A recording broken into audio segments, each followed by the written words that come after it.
नमस्कार दोस्तों, wealth sky के एक और नए इंटरेस्टिंग वीडियो में आप सभी लोगों का स्वागत है। मेरा नाम है सुधीर और बात करेंगे इस वीडियो में हम निफ्टी एंड बैंक निफ्टी के बारे में। दोनों के चार्ट को अंडरस्टैंड करेंगे, समझने की कोशिश करेंगे कल से जो नया वीक स्टार्ट हो रहा है मार्केट उसमें कैसा बिहेव कर सकता है और कल का ट्रेडिंग सेशन कैसा रहेगा, इस चीज़ को भी हम समझने की कोशिश करेंगे। तो जल्दी से इस वीडियो को स्टार्ट करते हैं। वीडियो स्टार्ट करने से पहले सबसे पहले हम ग्लोबल मार्केट देख लेते हैं कि लास्ट ट्रेडिंग सेशन, फ्राइडे के ट्रेडिंग सेशन में ग्लोबल मार्केट में कैसी क्लोजिंग हुई थी और वहाँ का सेंटीमेंट किस तरीके से दिख रहा है। तो अगर हम जाएं यहाँ पे मेजर इंडेक्सेस में तो हमें देखने को मिलेगा कि डाउ करीब करीब यहाँ पे 150 पॉइंट चढ़ के बंद हुआ था और नास्डैक जो कि पिछले हफ्ते काफ़ी तेज़ी से गिरा था तो इसके अंदर भी काफ़ी अच्छी रिकवरी देखने को मिली।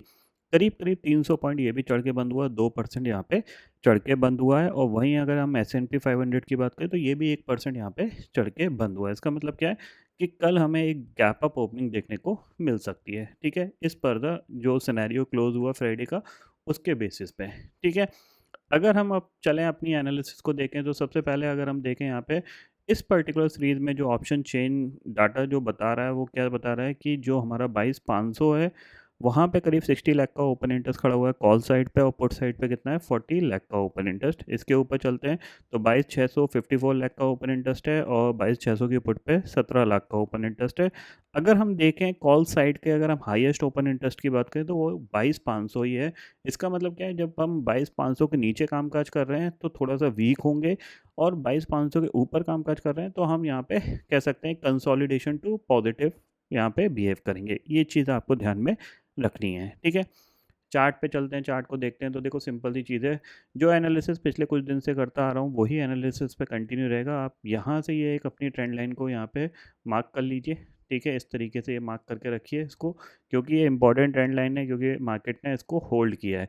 इस बार भी जब इसका ब्रेकडाउन हुआ था but next day gap down खुलने के साथ रिकवरी आई हमें, तो कहीं ना कहीं ये ट्रेंड लाइन इंपॉर्टेंट है। ठीक है, तो इस ट्रेंड लाइन का जो ब्रेकडाउन कंफर्मेशन अगर मैं बात करूं तो वो आएगा आपको 22,000 के नीचे ही। मतलब 22,000 के नीचे अगर निफ्टी क्लोज देना स्टार्ट हो गया, क्योंकि अभी क्या है, इसने 22,000 के नीचे क्लोज नहीं दे रहा था ऑलमोस्ट। अगर हम बात करें जब तक ये 22,000 के ऊपर निकला उसके बाद इसके नीचे क्लोज देने की कोशिश नहीं कर रहा था।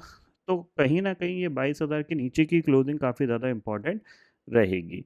ठीक है, ऊपर से आप चाहो तो इस तरीके से आप डाउनवर्ड ट्रेंड लाइन भी खींच सकते हो जिसको मार्केट रिस्पेक्ट करता हुआ दिखाई दे रहा है। क्योंकि आप देखो यहाँ पे लास्ट ट्रेडिंग सेशन में इसने जो रेजिस्टेंस लिया था एग्जैक्टली इसी लेवल पे लिया था। आप देखो, दिख रहा है ना आपको, ये रेजिस्टेंस इसने यहाँ से हमने ये खींची, एक दिन पहले वाले को टच किया, नेक्स्ट डे इसी के आसपास से रेजिस्टेंस लेके ये नीचे आया था। ठीक है, तो ऊपर की तरफ आपको ये ट्रेंड लाइन पे नज़र रखना है और नीचे की तरफ आपको नीचे वाली ट्रेंड लाइन पे नज़र रखना है।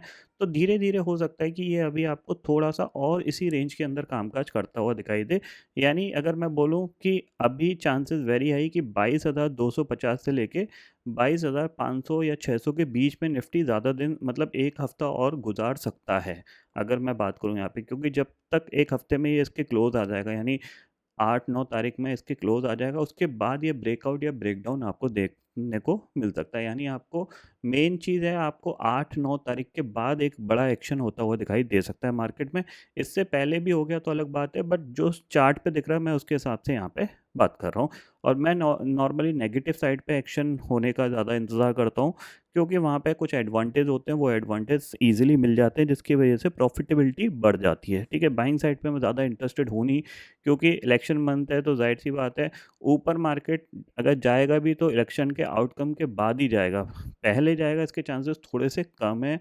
इवेंट से इवेंट बड़ा है, उससे पहले कहीं न कहीं ट्रेडर अपनी प्रॉफ़िट बुकिंग करेंगे, कुछ इन्वेस्टर्स भी प्रॉफ़िट बुकिंग कर सकते हैं, तो मार्केट कहीं न कहीं अपने आप को सेटल करने की कोशिश करेगा। अब वो इसी लेवल पे करेगा या फिर 21,500 पे करेगा या 21,000 पे करेगा, तो एक करेक्शन ज़रूर हमें देखने को मिलेगा, ये चीज़ ध्यान में रखिएगा। 10 तारीख के बाद या फिर 8 तारीख के बाद ये पॉइंट आप क्लियरली समझ लीजिए। ठीक है? वहीं अगर हम बैंक निफ्टी की बात करें तो देखो बैंक निफ्टी के लिए जो इम्पोर्टेंट ट्रेंड लाइन है, अगर हम उसकी बात करें तो देखो ये इम्पोर्टेंट ट्रेंड लाइन है जिसको ये होल्ड कर रहा था। ठीक है, ये देखो यहाँ पे इसने लो बनाया, उसके बाद ये एक इम्पोर्टेंट ट्रेंड लाइन है जिसको ये कंटिन्यू होल्ड कर रहा है। अब प्रॉब्लम क्या है, प्रॉब्लम ये है कि अगर आप देखोगे तो ये ट्रेंड लाइन इसने ऑलमोस्ट 4 टाइम्स इसको टेस्ट कर चुका है। ठीक है, आप देखो यहाँ पे इसने इसको टेस्ट किया, सपोर्ट लिया, वापस ऊपर चला गया, फिर नीचे आया, सपोर्ट लिया, फिर ऊपर चला गया। ठीक है, फिर नीचे आया, सपोर्ट लिया, ऊपर चला गया, ठीक है। लेकिन अभी तक क्या था कि ऑलमोस्ट जब भी ये सपोर्ट ले रहा था तो एक नया हाई बना रहा था। यहाँ से फिर नीचे आया, फिर इसने एक हाई बनाया, फिर नीचे आया इस ट्रेंड लाइन के आसपास, फिर इसने एक नया हाई बनाया था। बट अभी इसने नया हाई नहीं बनाया है, और अगर ये अब इसको ब्रेक करने की कोशिश करता है तो चांसेस वेरी हाई कि ये ब्रेक डाउन कर देगा। और अगर ये ब्रेक डाउन करेगा तो ज़्यादा मोटा टारगेट की ना बात करूँ तो 45,000 तो ये ईज़िली आ सकता है, और 45,000 आ गया तो फिर ये स्विंग लो के आसपास ये जाने की कोशिश ज़रूर करेगा। यानी 47,000 के नीचे ये 2,000 2,500 पॉइंट मार्केट काफ़ी तेज़ी से बैंक निफ्टी नीचे जा सकता है। ये पॉइंट आप क्लियरली ध्यान में रखिएगा, ठीक है। अब कल के पॉइंट ऑफ व्यू के लिए अगर हम बात करें तो देखो, लास्ट ट्रेडिंग सेशन में क्या हुआ था, हमारा मार्केट ऊपर से थोड़ी बहुत नीचे प्रॉफिट बुकिंग हमें देखने को मिली थी। तो सिंपल सी चीज़ है, हम यहाँ पे मार्क कर लो ये लेवल, ये इम्पॉर्टेंट है।